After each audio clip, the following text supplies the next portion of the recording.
The bell over the door chimed, slicing through the low hum of lunchtime chatter at American table. The flagship location of the beloved restaurant chain was alive with the scent of roasted chicken, fresh baked bread, and the warmth of 100 conversations.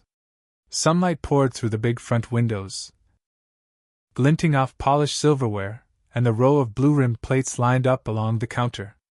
It looked, at first glance, like the kind of place where nothing bad could ever happen. But David Holloway knew better. He paused just inside the entrance, letting his eyes adjust from the bright May afternoon. At 6 feet tall, with a little gray at his temples and a build that still spoke of his years on the kitchen line, he could have passed for any regular customer. Today, he wore faded jeans, a flannel shirt, and a baseball cap pulled low. No one would guess he was the founder and CEO of American Table, or that he'd once stood in this very dining room, sweating over a grill, dreaming of a place where everyone felt at home. He'd built his business on that dream. Home cooked for everyone wasn't just a slogan, it was a promise. But lately, that promise had been under fire. Reviews on Yelp and TikTok called out rude staff, favoritism, and even rumors of theft. Loyal customers said they felt invisible. David had read every word, his heart sinking with each new complaint. He'd seen the warning signs before in other restaurants, good places gone sour from the inside out. That's why he was here, undercover, ready to see the truth for himself. He made his way to a booth near the window, sliding onto the vinyl seat. The room was busy but not packed. A couple of businessmen in suits sat at the counter, laughing over their phones. A young mom tried to wrangle 2 kids into eating their mac and cheese. An older couple lingered over coffee, hands entwined. The air was a comfortable 72 degrees Fahrenheit. The kind of day that made you want to linger. A waitress approached, her name tag read Chad. David recognized the name from the schedule, but not the face. Chad was tall, with a quick smile that didn't quite reach his eyes. "What can I get you?" he asked, his tone polite but distracted. "Meatloaf special, please." "And a lemonade," David replied, keeping his voice low. Chad scribbled on his pad and moved on, barely glancing at David. He watched as Chad stopped at the next table, where 2 women in designer sunglasses were seated. "Ladies, can I tempt you with a slice of our famous pie?" "On the house, of course." The women giggled, and Chad lingered, making sure their water glasses were full. David's order arrived fast.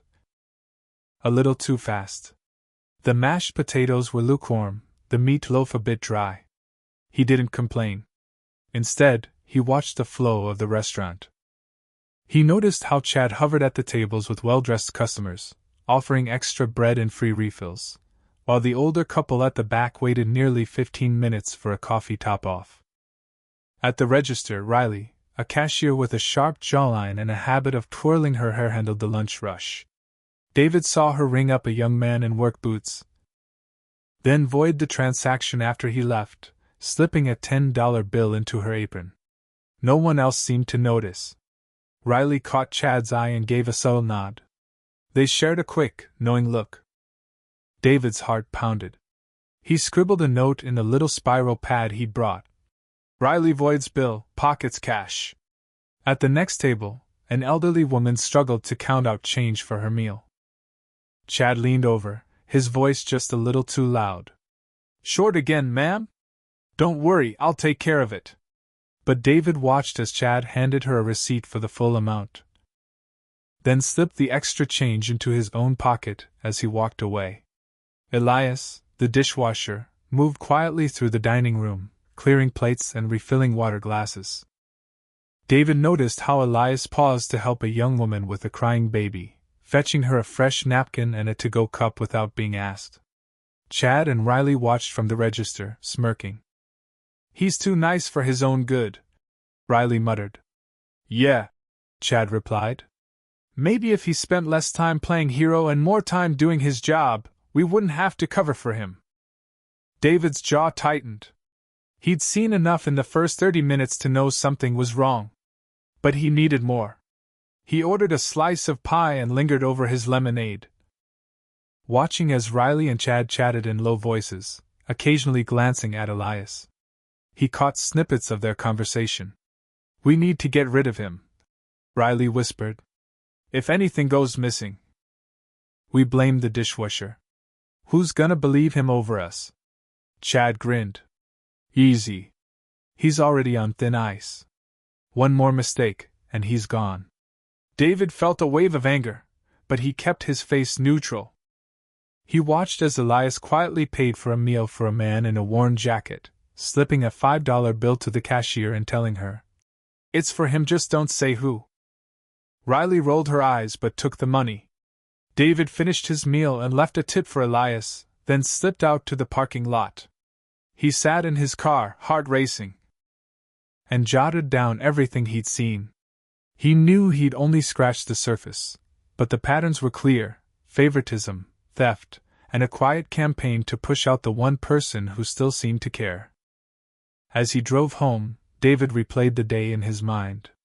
He thought about the customers who'd been ignored, the money that had vanished, and the way Chad and Riley had laughed at Elias behind his back. He thought about what American Table was supposed to stand for, and how far it had fallen. Tomorrow, he promised himself, he'd come back. He'd watch more closely, ask more questions, and start gathering proof. Because if he'd learned anything in his years in the restaurant business, it was this: the truth always comes out. And when it did, he'd be ready. Stay tuned. The real story of American Table was just getting started. The morning after David Holloway's first undercover visit to American Table, he woke with a restless energy he hadn't felt in years. The memory of Chad's forced smile, Riley's sly glances, and Elias's quiet kindness replayed in his mind as he drove the 5 miles back to the flagship restaurant. The air was brisk, barely 58°F, and the sun hadn't fully burned off the haze that lingered over the city. As he parked his old Ford pickup a block away, David pulled his ball cap low and rehearsed his plan. Today, he'd watch even more closely, dig deeper, and start pulling at the threads that didn't fit. Inside, the restaurant buzzed with the late breakfast crowd. The open kitchen sizzled with bacon and eggs, and the scent of cinnamon rolls drifted through the air. David chose a seat at the counter, just a few feet from the register, where he could see everything. He ordered black coffee and a short stack, keeping his head down but his ears wide open. Chad was on the floor again, working the tables with his usual selective charm. He greeted a couple in business attire with a booming, "Welcome back! Your usual today?" but barely nodded at an elderly man in a faded flannel who shuffled in and took a seat by the window. Riley handled the register, her nails tapping impatiently as she rang up orders. David watched as she voided a ticket after a customer left, sliding a $10 bill into her apron. It was quick, practiced, she'd done it before. Midway through his meal, David saw Elias emerge from the kitchen, sleeves rolled up, wiping his hands on a towel. He moved quietly, bussing tables, pausing to refill a coffee for a woman with a toddler. When the child spilled her juice, Elias knelt down, offered a reassuring smile, and cleaned up the mess without a word of complaint. Chad, meanwhile, rolled his eyes and muttered under his breath, "Should have kept her at home." David's jaw tightened. He scribbled notes in his pocket notebook, every detail sharp in his mind. Later, a regular named Mr. Jenkins, a retired teacher who'd been coming for years, approached the counter. "Morning, Riley. Can I get my usual and a slice of pie for later?" Riley smiled, rang him up, and as soon as he walked away, voided the pie from the ticket and pocketed the cash. Chad caught her eye and grinned. David felt his pulse quicken. It was happening in plain sight. He decided to test the waters. When Chad came by to clear his plate, David asked, "Hey, is it always this busy in the mornings?"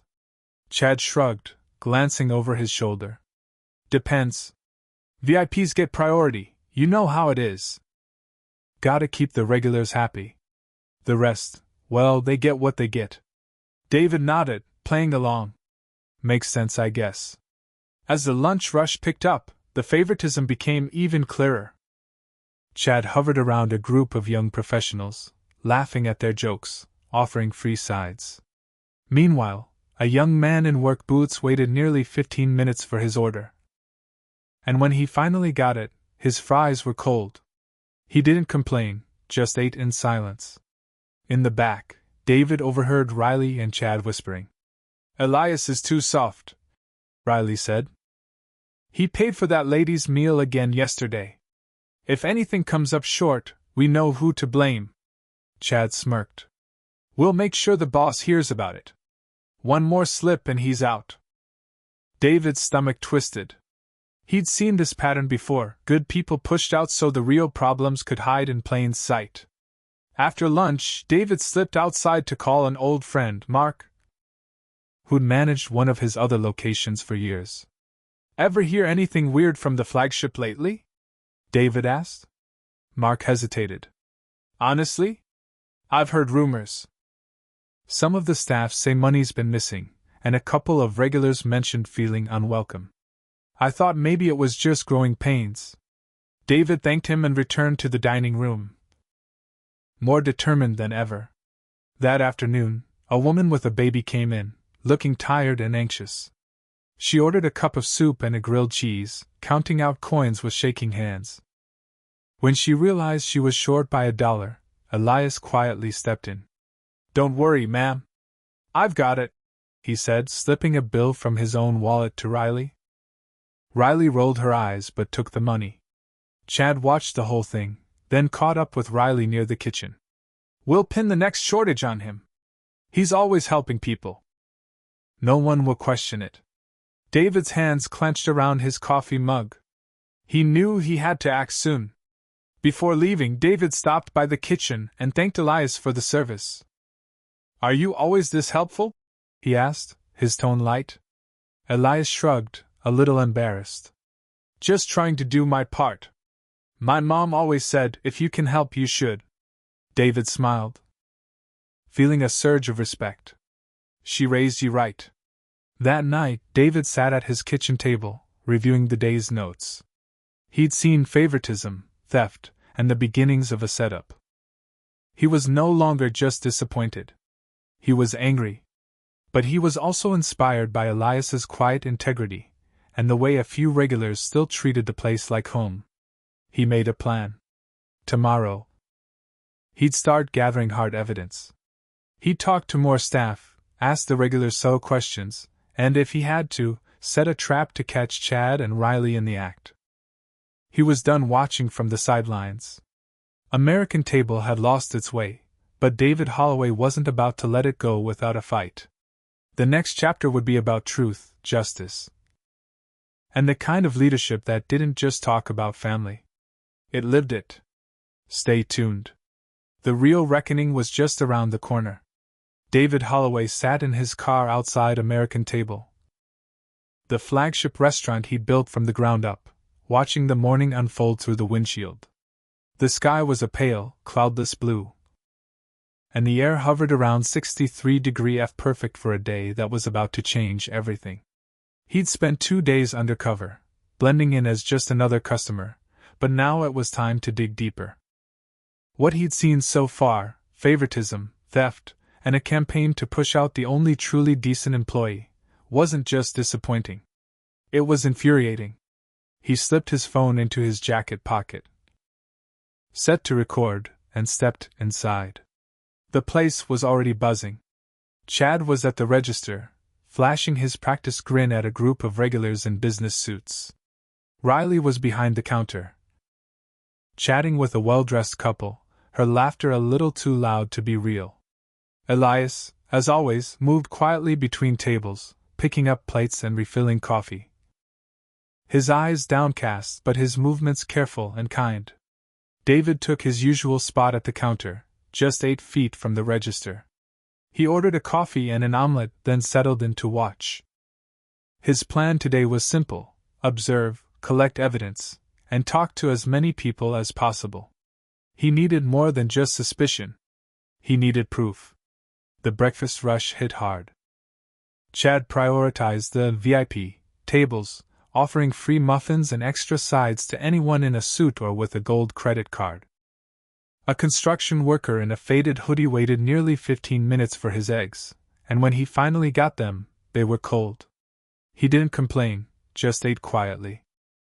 Riley rang up a young woman with 2 kids, then voided the transaction after she left, slipping a $5 bill into her apron. David caught it all on video, his phone angled just so. Mid-morning, David struck up a conversation with a couple of regulars at the counter. "You folks come here often?" he asked, keeping his tone casual. The older man nodded. "Every week for years. Used to feel like family here. Lately, though, I don't know. Feels like if you're not a regular or you don't tip big, you get ignored." His wife chimed in. "I saw one of the cashiers pocket money last week. Didn't want to make a scene, but it didn't sit right." David thanked them, jotting down notes. He noticed Chad and Riley whispering near the kitchen door, shooting glances at Elias. "Let's pin the next shortage on him," Chad muttered. "He's always helping people. No one will question it." Riley grinned. "Easy. I'll talk to the manager if anything comes up short today." David's jaw clenched. He needed to talk to the kitchen staff, too. After paying for his meal, he made his way to the back, where the cooks were prepping for lunch. He introduced himself as Dave, just another curious customer. One of the cooks, Maria, wiped her hands on her apron and leaned in. "You asking about Elias? He's the best we've got. Always covers for people, never complains. But those 2 up front," she shook her head, "they're trouble. I've seen them mess with the register more than once." Back in the dining room, David watched as a young mother came in, her toddler clinging to her leg. She ordered a grilled cheese and soup, counting out coins with trembling hands. When she came up short, Elias quietly slipped $1 from his own pocket to Riley, who rolled her eyes but took the money. Chad, watching from across the room, smirked. David's phone buzzed, a text from Mark, his friend and manager at another location. "Heard from 2 of your regulars.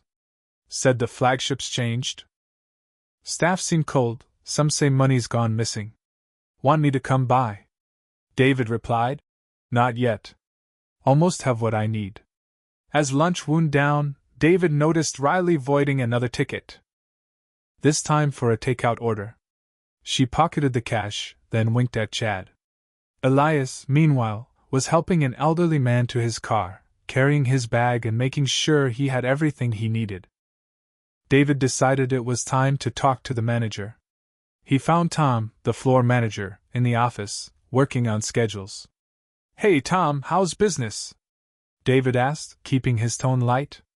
Tom sighed. "Honestly? Not great.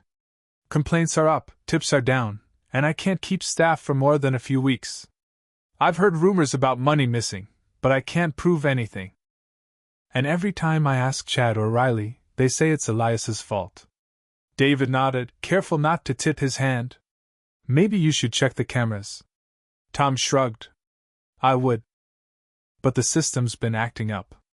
Half the footage is missing." David's heart pounded. He thanked Tom and headed back to the dining room, his mind racing. If the cameras were down, he'd need to rely on his recordings and witness accounts.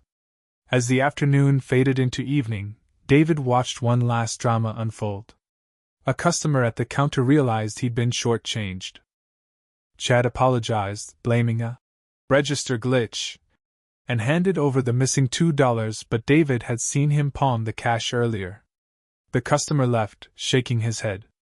By closing time, David had hours of recordings, pages of notes, and more than enough evidence to confront Chad and Riley.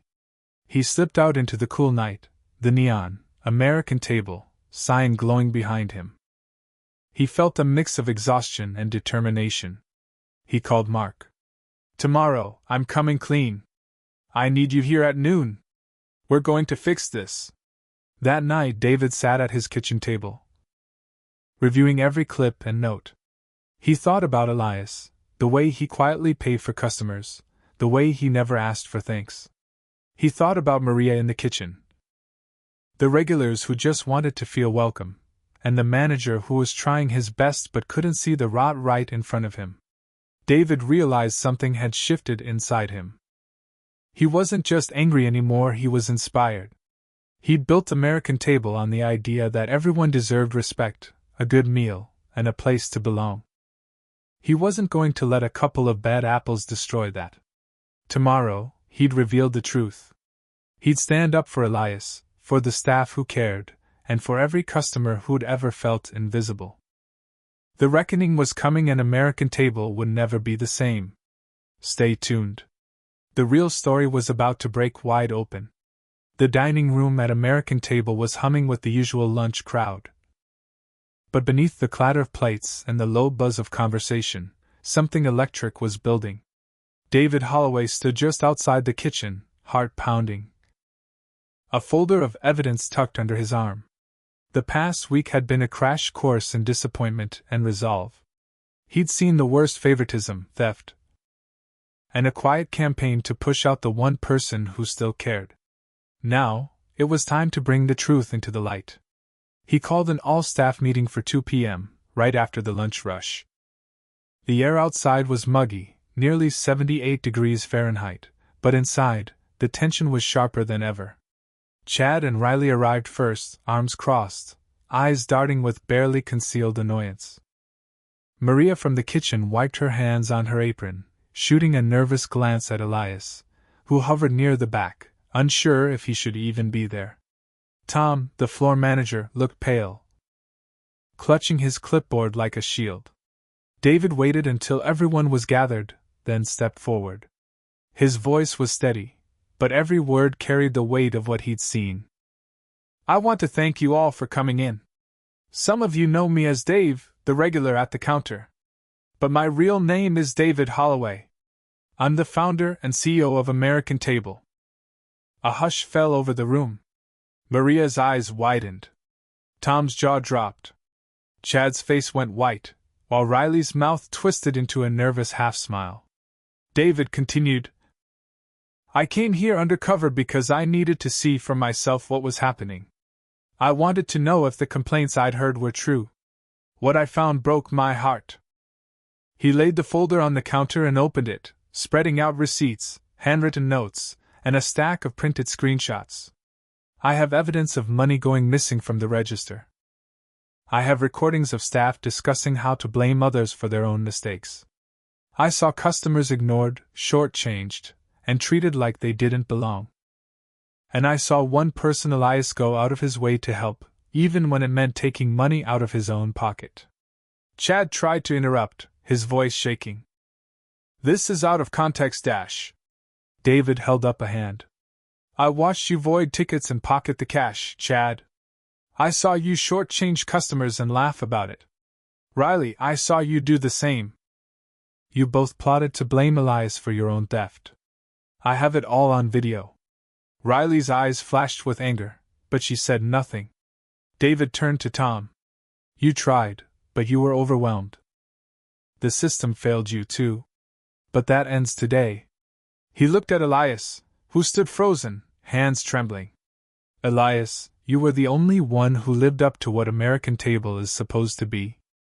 You treated every customer with kindness, no matter what they looked like or how much they could pay. You made this place feel like home." Maria stepped forward, voice trembling. "He's the best we've got. He's the reason I stayed as long as I have." David nodded, emotion thick in his voice. "That's why, effective immediately, Chad and Riley, you are both terminated for theft, dishonesty, and creating a toxic work environment. Tom, you're getting support and training to rebuild this team. Maria, you're promoted to lead cook. Elias, you're now our employee of the month, and I'm covering every dollar you ever spent helping someone in need." The room was silent for a moment, then Maria let out a shaky laugh. Elias blinked, tears welling in his eyes. Tom exhaled, relief and shame mingling on his face. But David wasn't done. "We're launching a new program, Pay It Forward. From today, Any customer who wants to can buy a meal for someone else in need. We'll match every donation. And every staff member will be retrained on what it means to serve with respect, dignity, and fairness. He turned to the staff, his gaze fierce. This isn't just about food. It's about community. About making sure no one is left behind, whether they're a customer or an employee. Chad and Riley stormed out, slamming the door behind them. The rest of the team gathered around Elias, hugging him, clapping him on the back. Maria wiped her eyes, grinning through tears. Tom shook David's hand, gratitude and humility in his grip. As the news spread, customers began to notice the changes. The "Pay It Forward" board is filled with notes dash. For anyone who needs a warm meal, in memory of my mom, who loved this place, to the next person who needs a little kindness. Regulars lingered longer, chatting with staff, sharing stories. New faces appeared, drawn by word of mouth and a sense that something real was happening at American Table. David spent the next week working side by side with his team. He scrubbed floors, bussed tables, and learned the names of every regular. He listened to Maria's ideas for new specials, encouraged Elias to train new hires, and checked in with Tom every day. The energy in the restaurant shifted lighter, warmer, more hopeful. One afternoon, a customer approached David at the counter. She was in her 60s, with kind eyes and a gentle smile. "I've been coming here for years," she said. "This place feels different now. Like it's finally living up to its promise." David smiled, pride swelling in his chest. That's all I ever wanted. He knew there would be challenges ahead. No restaurant was perfect. But for the first time in months, he felt like American Table was back on track. Not just a business, but a family. Not just a place to eat, but a place to belong. And as the sun set over the city, painting the windows gold, David looked around at his team, at Maria, at Tom, at Elias, and knew they'd weathered the storm.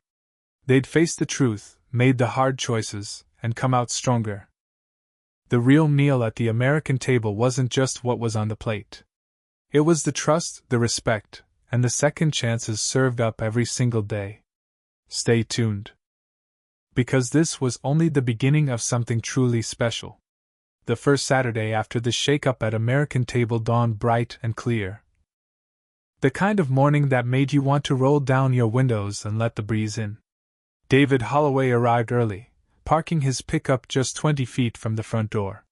He paused for a moment, taking in the sight of the restaurant's big windows gleaming in the sunlight, the "Home Cooked for Everyone" sign freshly polished and proud. He felt something he hadn't felt in a long time, hope. Inside, the mood was different, lighter, warmer, buzzing with anticipation.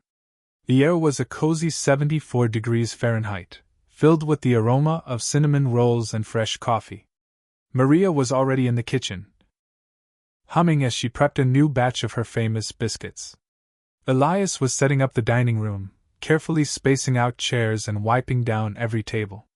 Tom, the manager, was pinning up a new "Pay It Forward" board near the entrance, a stack of colorful sticky notes in his hand. David made his rounds, greeting each staff member by name. He watched as Maria coached a new line cook, her patience and pride shining through. Tom checked in with every server, making sure they felt ready for the day. Elias, now wearing a crisp blue "Employee of the Month" pin, greeted early customers with his usual gentle smile. By 8 a.m., the first wave of regulars had arrived. A retired couple who'd been coming every Saturday for years sat by the window, sipping coffee and reading the paper. A single mom with 2 kids ordered pancakes, her youngest clutching a note from the "Pay It Forward" board that read, "Breakfast is on me. Have a sweet day." The little boy's eyes lit up as he realized his meal was a gift from a stranger. David watched it all, heart swelling. He saw how the energy in the room had shifted. Staff worked together, helping each other without being asked. Customers lingered, chatting with Maria about her new recipes or sharing stories with Elias about their week. Tom moved through the restaurant like a conductor, keeping everything running smoothly but never forgetting a smile or a word of encouragement. The "Pay It Forward" board quickly became a focal point. By noon, it was covered in notes. For a student who needs a study break, for a veteran thank you for your service, for anyone having a tough day. Some customers added cash to a donation jar, others simply left kind words. The board sparked conversations, laughter, and even a few happy tears. Midday, David joined Maria in the kitchen, rolling up his sleeves to help with the lunch rush. He chopped vegetables while she told him about her plans to start a Sunday supper special family-style meals that would bring people together, just like his mother used to do. "It's not just about the food, David," she said, her eyes shining. "It's about making people feel like they belong." Elias popped in to grab a tray of fresh rolls. "You know, I used to think no one noticed the little things," he said quietly. "But now, I feel like what I do matters." David clapped him on the shoulder. "It always did, Elias. Now everyone else knows it, too." That afternoon, a local news crew arrived to cover the restaurant's transformation. David gave a short interview, standing in front of the "Pay It Forward" board with Maria and Elias at his side. "We had to face some hard truths," he admitted. "But this team showed me what real community looks like. We're here for each other, for our customers, and for anyone who walks through that door." The story spread quickly. Social media buzzed with photos of the board, stories of kindness, and praise for the staff. Messages poured in from miles away. People sharing their own experiences of generosity, asking how they could start a "Pay It Forward" program in their own town. The ripple effect was immediate. Other American Table locations called, asking for advice on how to build the same sense of connection. David set up video calls, sharing what he'd learned and encouraging every manager to listen to their staff, trust their instincts, and never underestimate the power of a simple act of kindness. But the biggest change was in the people themselves. Maria started mentoring younger cooks, passing on her recipes and her wisdom. Tom became more confident, taking the time to check in with every employee at the start and end of each shift. Elias, once quiet and overlooked, was now the heart of the dining room, always ready with a kind word or a helping hand. Customers noticed, too. The restaurant became a gathering place for the whole community. A spot where everyone felt welcome, no matter their story. A group of high school students started meeting there to study. A local church hosted monthly breakfasts for the homeless. Even the city's mayor dropped by, leaving a note on the board. "Proud to have American Table in our town." One evening, as the sun set and the last customers trickled out, David gathered the staff for a quick meeting. He looked around at the faces, some new, some who'd been there since the beginning, and felt a deep sense of pride. "We've been through a lot," he said, his voice steady. "But we came out stronger. We learned that respect, honesty, and kindness aren't just good business, they're what make this place special. Never forget that." As the team applauded and began closing up for the night, David lingered at the "Pay It Forward" board, reading the notes one last time. He realized that the true legacy of American Table wasn't just in the recipes or the decor, it was in the way people treated each other, the way strangers became friends, and the way one act of courage could change everything. He locked up and stepped outside, the night air cool against his skin. Looking back at the glowing sign, he knew the real work would never be finished. There would always be challenges, always be days when it was easier to look the other way. But as long as he and his team remembered what they'd learned, American Table would always be more than just a restaurant. It would be a home. And that, David thought, was the best meal anyone could ever serve. If this story touched you, share your own experience of kindness or community in the comments.